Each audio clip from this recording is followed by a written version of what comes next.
Hey everyone, I am super excited because I just got back from Disney Springs and I just picked up the Captain Jack Sparrow's pirate ship. Or known by everyone else who isn't in the marketing department, the Black Pearl. I got her. I'm super happy about this. I had this set when I was a kid, and I absolutely adored Pirates of the Caribbean. Unfortunately, my OG Black Pearl has been lost to the bin. This is a very worthy replacement, and arguably, at least from what I'm seeing so far, I think it's an upgrade. My day started off in Disney Springs, and it was an interesting one because I was warned that there usually is a ridiculous line when it comes to picking up brand new sets on early release days. I showed up at about 8:30 in the morning, and there was a really interesting crowd already camped out there. But security didn't even open up until 9 o'clock, and then the Lego store itself did not open until 10. Now, I ended up being about 6th person in line to grab these.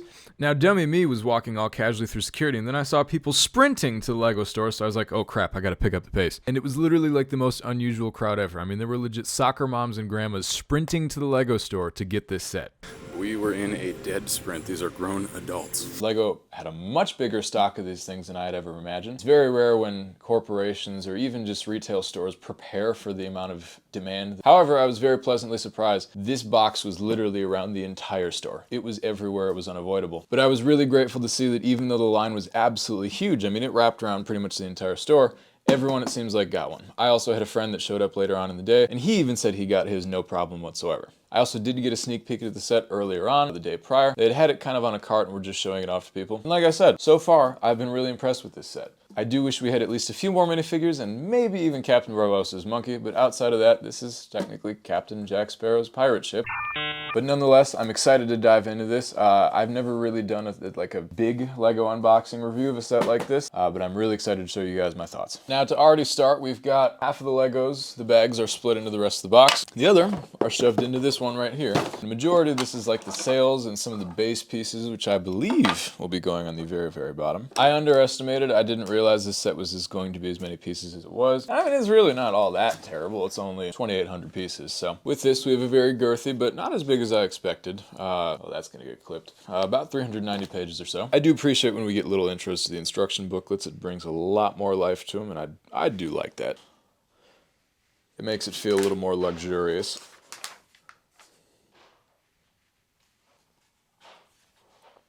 I'll be incredibly honest here, and when it comes to the Ultimate Collector series versus the Icon series, I quite often prefer the Icon series a lot more. When it comes to Ultimate Collector series, my criteria when it comes to Lego, at least that I'm looking for, I want my Legos to look like they have at least some type of playability, and there's a lot of UCS sets that just don't have that. While I do understand that the Venator is an outstanding set, so is the Big Death Star, so is just the regular Imperial Star Destroyer. Those are just not my type of Legos. Legos are my childhood, they're now clearly, I guess, my adulthood as well. If I'm going to spend a lot of money on something that's an exquisite display piece, I'd rather have it look maybe more screen accurate or be some type of high-end model. But with that being said, I've talked enough. I'm gonna get to building. I will see you all throughout the process, and then we will show you the end result. Now, already I'm a big fan of this Jack Sparrow minifigure. I like the colors. I don't really have a great frame of reference for how he used to look.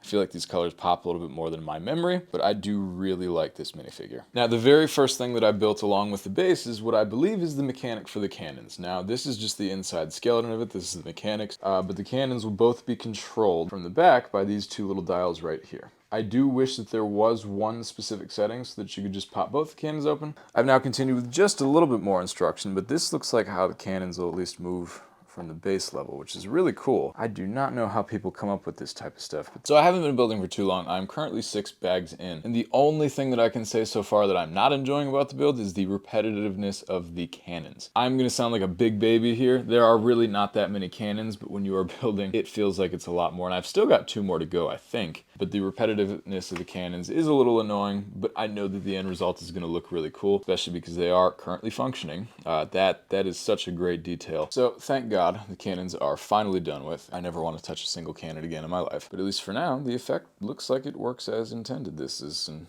awesome detail. I'm excited to see how they cover up. I did also just get the first leg of the mechanic for the rudder done. Really well done. It's going to be robust. I was nervous that this would be a little bit flimsy. Does not have as much range of motion as I imagined it would, but I mean, like I said, this thing is not sailing anytime soon, so it's not really a concern of mine. Good morning, guys. It has been a little bit since I checked in. I got tired. I took like a 4-hour nap yesterday and then played some 2K, but I did some work on the set, and I apologize. It's definitely going to be a jump from last time you saw it, but the thing looks absolutely awesome. Now, so far what I've completed with this set, bottom was actually a lot quicker than I had imagined.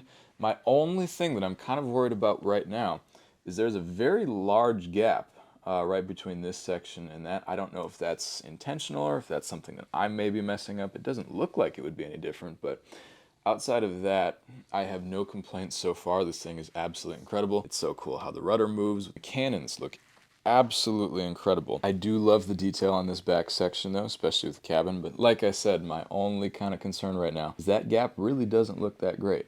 I don't know if that's maybe just a builder error on my end. I'm gonna have to take a look at pictures of this set, see what other people have, but that gap I am not super big on. I do love the ladder that's built in. I think that's a great durability feature. So far this thing looks just as good as I had imagined it to. What I can also say I was really happy about is even though these are technically the cabin doors, it looks like obviously just for functionality reasons that couldn't happen, but they still added them. Still added what looks like, I'm assuming, rum storage, which is a really cool thing. They didn't have to make these doors functional and still have at least something in there, but the fact that we have at least that is kind of cool. This ship is tall. I am putting the sails on now, but I've got a few complaints. For starters, and I'm not sure if I'm just not all the way through building this, but it looks like, at least for now, this sail is just kind of dangling, and you know, that's fine or whatever, but like, it's just there. Same with this back one. It's held on by this frame right here, which is really nice. Problem is, the back of the sail is literally just loose and flapping, and there's no anchor point for it whatsoever. It's just kind of there. I also do really wish that the sails had a little bit more tatter, and I also wish that the sails had a little bit more variety in their tatter, whereas most of them are just kind of copies of themselves. Same exact tatters as that one back there. So I just put on the very final piece of this ship and I got the minifigures all set up, and I think overall I am really happy with the results of everything that came out with this ship. I think it's got a great shelf presence and I'm super excited to display it. I think the cannons are an absolutely awesome feature. I love the dual anchors. I will say I'm not super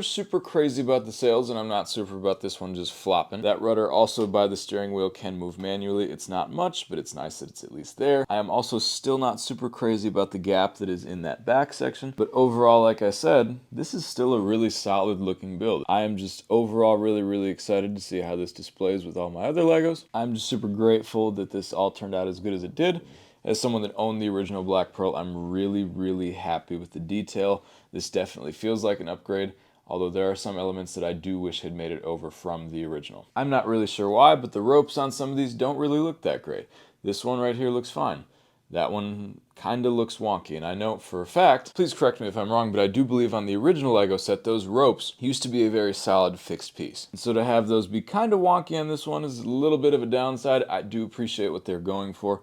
I just think the execution could have been a little bit better. The build was overall really fun, and this is going to be a great display piece that I know I'm going to get a lot of questions about.